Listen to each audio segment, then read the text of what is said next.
Have you ever wondered what secret still breathe inside places the world has chosen to forget?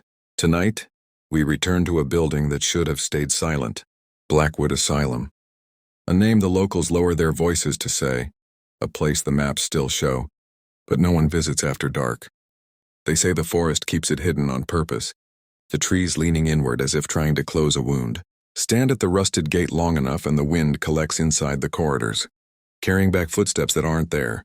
Blackwood was built with good intentions and brutal tools.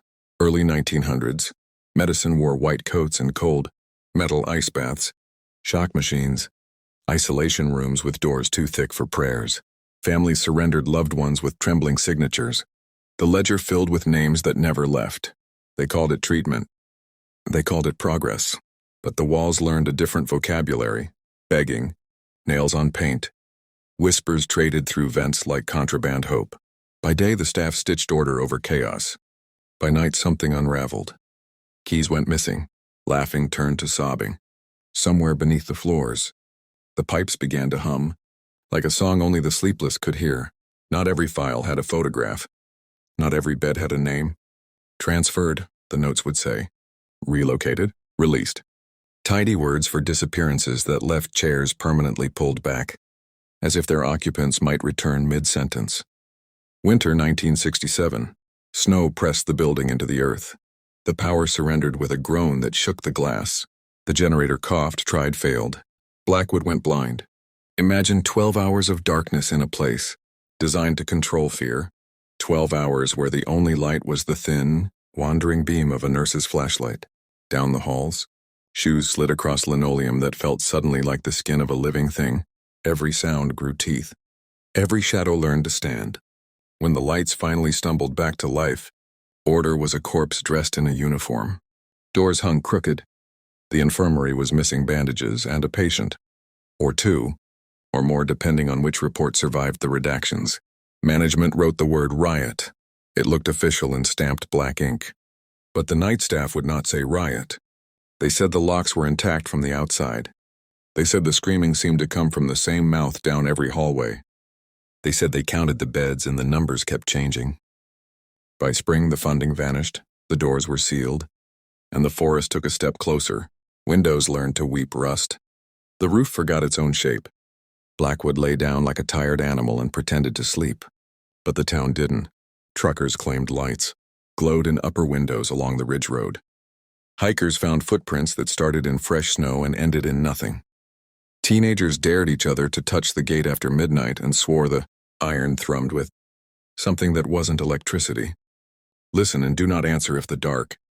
They said the town learned to sleep with one eye open, and the forest learned to watch back. In 2009, curiosity finally put on bravery's jacket. 4 students crossed the fence with a camera, spare batteries, and the kind of agreement people make when they expect to laugh at themselves later. They filmed the front steps cratered by time, the tiled lobby flaking like moth wings. The reception desk bowed with paperwork nobody signed. A clock stuck at midnight refused to admit morning existed. Someone joked the building had chosen an hour and married it. Their voices drifted into whispers without a decision being made. On the second floor, the air felt used. Laughter thinned. Heads tilted towards sounds just outside the frame. Down the longest hallway, wallpaper peeled in curls like bitter confetti. A tray rattled somewhere the camera didn't point. A wheel protested a journey that had not begun. They reached the far end. The camera panned. For 3 frames, just 3, a height. That was not a shadow stood where the light should have ended. Pause, zoom, enhance. Everyone who sees it argues with themselves. And still the frame remains. They kept going. The basement door breathed a smell the camera could not catch. Wet stone, old bleach, forgotten breath. Stairs dropped them into a room the blueprints never confessed to. The light stuttered. The audio frayed, as if the walls preferred their own story. Circles were carved into circles. Angles met where they shouldn't. Symbols no medical textbook volunteered.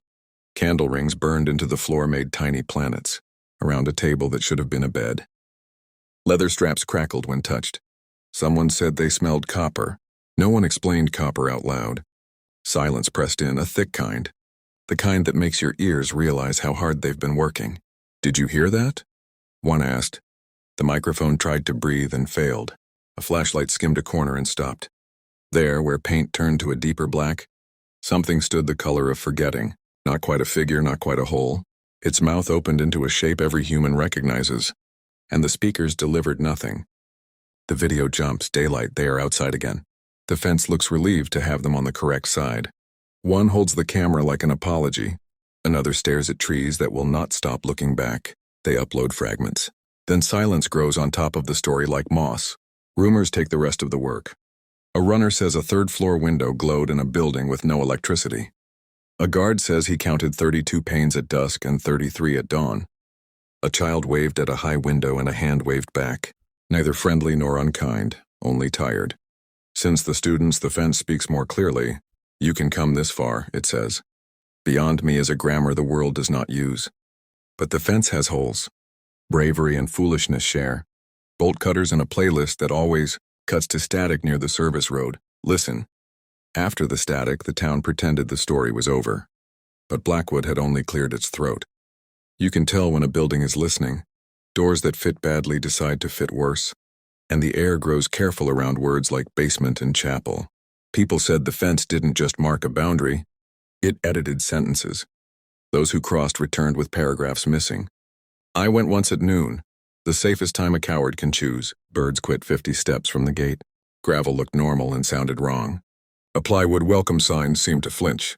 I promised I would not film.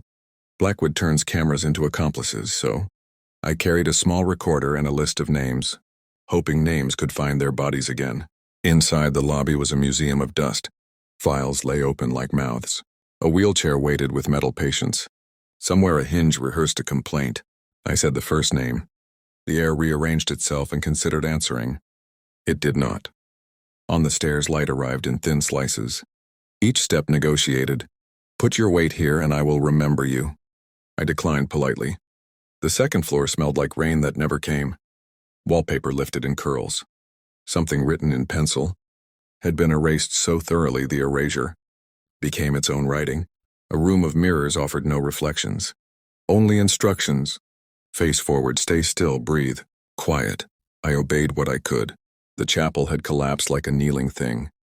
At the altar, stone wore a geometry that worships itself. No crosses remained. Symmetry replaced certainty. When my palm neared the carvings, the rock felt feverish, as if memory could warm stone. I spoke more names. A draft answered with papery fingers. A page slipped from a file, crossed the floor on a private wind, and stopped at my shoe. It offered one line, transferred. That word has perfect posture. It stands even when it lies. Down in the service corridor, pipes held a conversation too old for me. Rust drops counted seconds with patient clicks. In a small room I didn't mean to find. Leather straps had learned to curl like sleeping animals. A bulb swung without a breeze. Beneath it, shadows kept exact time. I did not see a figure. I saw the space a figure would choose. It had the outline of permission and the weight of an unfinished decision. My mouth formed a question.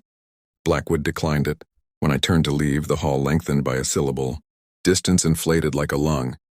I said another name. The walls, fluent in begging, spoke it back correctly and without affection. Comfort should have followed. It didn't. Outside, the forest exhaled as if it had held its breath for me. The gate clicked with a signature I did not sign. My recorder held silence, then a sound like cloth folding itself. No footsteps, no voice. Only the careful absence places like this cultivate until it blooms. I tell you this because Part 2 left you at the fence with static in your teeth. Part 3 is not proof. It is a measurement of quiet. Listen carefully. Part 4 begins where the map lies. The halls refuse the blueprints. Turns multiply like rumors. I walk with the recorder on and the rules stitched to my ribs. A thin paraffin smell leads to the basement. On the concrete, fresh wax rings circle older scars, as if someone keeps practicing the same dark handwriting. In the dust between them lie prints too small for adults, too steady for animals. The chapel, a kneeling silhouette, breathes in drafts. Benches point like fingers. Geometry at the altar looks sharper, grooves bright with a pale grit that is not dust. I speak 2 names. The room returns the first in a voice thinner than paper. I keep the second. A window without power wears a pulse that matches my breath until I hold it. And the light holds too. The recorder crackles and writes nothing. Part 5 returns at night when listening grows teeth. I do not go alone. A friend brings spare light, a battery pack, a promise to pull me backward if I forget which way that is. In the long corridor, the wheelchair has moved by less than an inch. But our eyes carry a before and an after. The camera app grows a grain we did not choose. From the chapel rubble comes a rasp of breathing that belongs to a room, not a body. Downstairs, straps on the table curl tighter like a hand testing its grip. My friend whispers my name. From the opposite end of the hall, my name whispers back identical, wearing my friend like a glove. We keep the rule, do not answer if your name answers first. We back away. The corridor adds a step we never used. The flashlight narrows, a throat closing around light. Something metal rolls just out of sight, rests with a patient click. At the door, the key turns without me. Outside air says run only far enough to remember walking. Part 6 stands at the fence and counts the living. The car will not start until the third try. GPS spins in place, insisting we are already home. We are not. I read the final name and close the book on a thumbprint that is not mine. The forest hisses like a contract being signed. The building stands very still, which is how a trap shows mercy. I will not tell you what looked from the upper window. I will tell you it looked back, and that is worse. Here is what remains when recordings refuse to keep you honest. Rules, pattern price. Rules bring morning. Bring someone who trusts rooms to hold their shape. Bring a light that does not apologize. Do not film what asks you to film it. Do not answer if your name gets there first. Count to 5. Leave if nothing counts with you. Pattern. Power dies and lights learn another way to live. Numbers refuse to stay solved. Distances add themselves when you are not looking. Price, attention is food. Do not feed what you cannot carry home. People will ask for the footage. They will want the scream that never made sound. Give them the chair that moved a breath. The clock stuck at midnight. The wax rings stubborn as scars. The erased pencil lines that became their own. Don't forget, like, comment, subscribe. Shadow Spoool. Stories that follow you home.